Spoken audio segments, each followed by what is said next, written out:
The Sword in the Stone. In Britain, in the days of the old, there was a powerful wizard called Merlin, who had deep and ancient magic within him. One day, he looked into the future and saw great darkness coming, so he set out to visit the king of the Britons.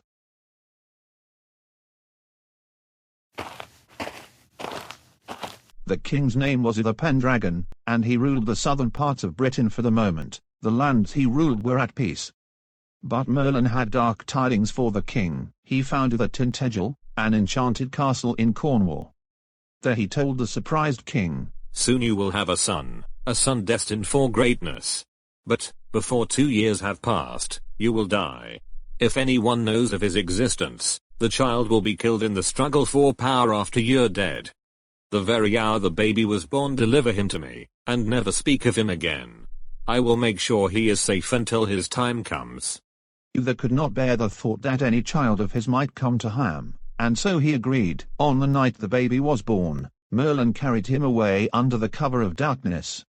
No one had any idea what became of him. After this, everything happened just as Merlin had predicted. Within 2 years, Uther was dead and his knights were fighting one another over who would take the throne. Outlaws roamed the countryside and everywhere there was looting, squabbling and uncertain. All the while, Merlin waited. At last, the time was right. He set out to see the Archbishop in London.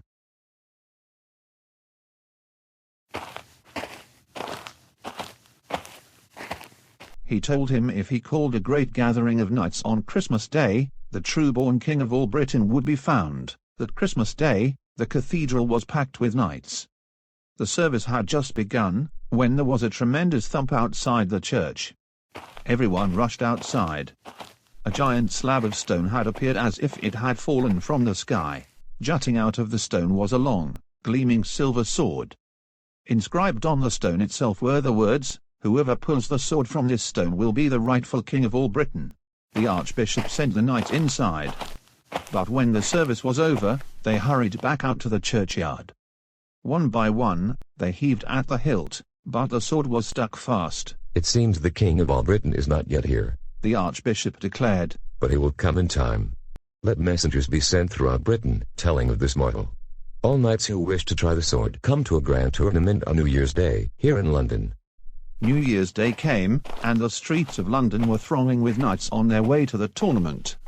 One of them was Sir Ector, who was riding with his son, Sir Kay, and Kay's younger brother, Arthur. Kay was in a hurry. It was his first tournament and he was determined to make his father proud. He was just imagining how he was going to defeat all the older knights when he had a horrible thought. "Stop!" he shouted, pulling on his reins. "I've left my sword at the inn. Arthur, fetch it. Go." "At once," Arthur replied. He spurred his horse and galloped away. But when he got to the inn, the doors were locked. Every last person had gone to see the tournament. Suddenly, he remembered the sword he'd glimpsed earlier that day, jutting out of a stone slab in the cathedral churchyard. "I'll take that sword," he thought, knowing nothing of its significance. "It's not doing anyone any use in the churchyard. Kay will not be without a sword today." So he galloped as fast as he could to the empty churchyard, pulled the sword from the stone, and raced off to the tournament.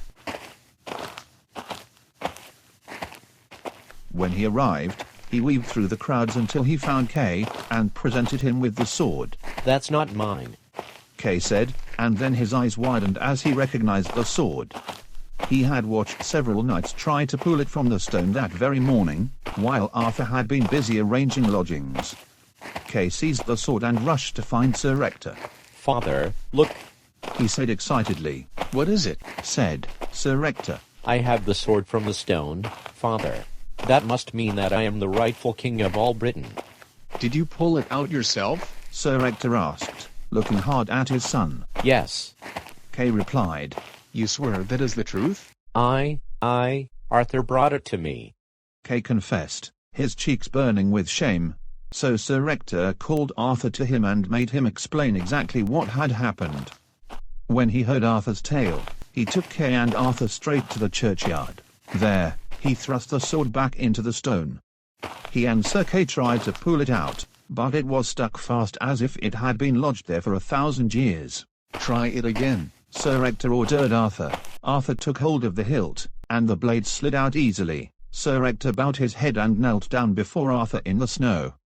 Sir Kay gaped at Arthur and then hurriedly did the same. What? What are you doing? Asked Arthur. I love you as if you were my own son. Sir Ector said gently. But it is time to tell you, Arthur, you are not of my blood. One night when you were a baby, the wizard Merlin brought you to my house in secret. He made me promise to keep you safe and raise you as my own child. I have done so gladly.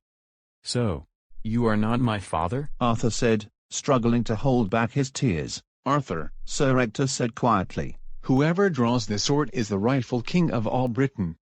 Your destiny lies beyond our family. Arthur's head was spinning. If I am to be king, I hope I never fail you. He managed to say, Sir Kay and I swear loyalty to you, our king, for all our days, said Sir Ector. Sir Ector went straight to the Archbishop and told him all that had happened. The Archbishop made an official announcement to all the knights and noblemen who had come to the tournament. The news was greeted with roars of laughter.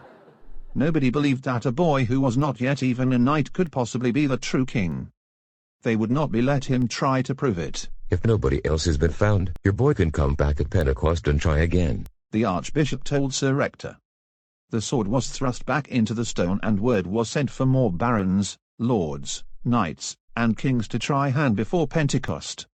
Many tried, but not one of them could prise the sword from the stone. At the Feast of Pentecost, a huge crowd was watching when Arthur walked up to the sword once more and put his hand on its hilt. From the shadows, Merlin was watching too. In front of everyone, Arthur drew the sword from the stone and lifted the shining blade into the air. There was a hush, before people in the crowd started shouting, The sword has spoken. Arthur. Arthur. Arthur is our king. Soon the whole crowd was chanting with one voice, and suddenly they all kneeled before Arthur. Then Arthur kneeled, and the Archbishop took the sword and knighted him. That same day, Arthur was crowned in the cathedral. He looked out across the sea of expectant faces and felt his courage grow strong within him. I vow to bring justice and peace to this land. I will drive out invaders and right the wrongs of my people. When the services ended, Arthur walked out onto the steps of the cathedral to be treated by a deafening cheer from the crowd. For a moment he reeled, gripped by a sudden fear of all that lay ahead, but then he became aware of a tall, cloaked figure standing beside him. Do not be afraid, said the man. I have seen your destiny, and it is as bright as the evening star. Greatness awaits you, Arthur, and I will be here to guide you. It was only then Arthur realized the man beside him must be the wizard Merlin. And all his fear left him as they walked down the steps together into the brilliant sunshine. Thanks for watching.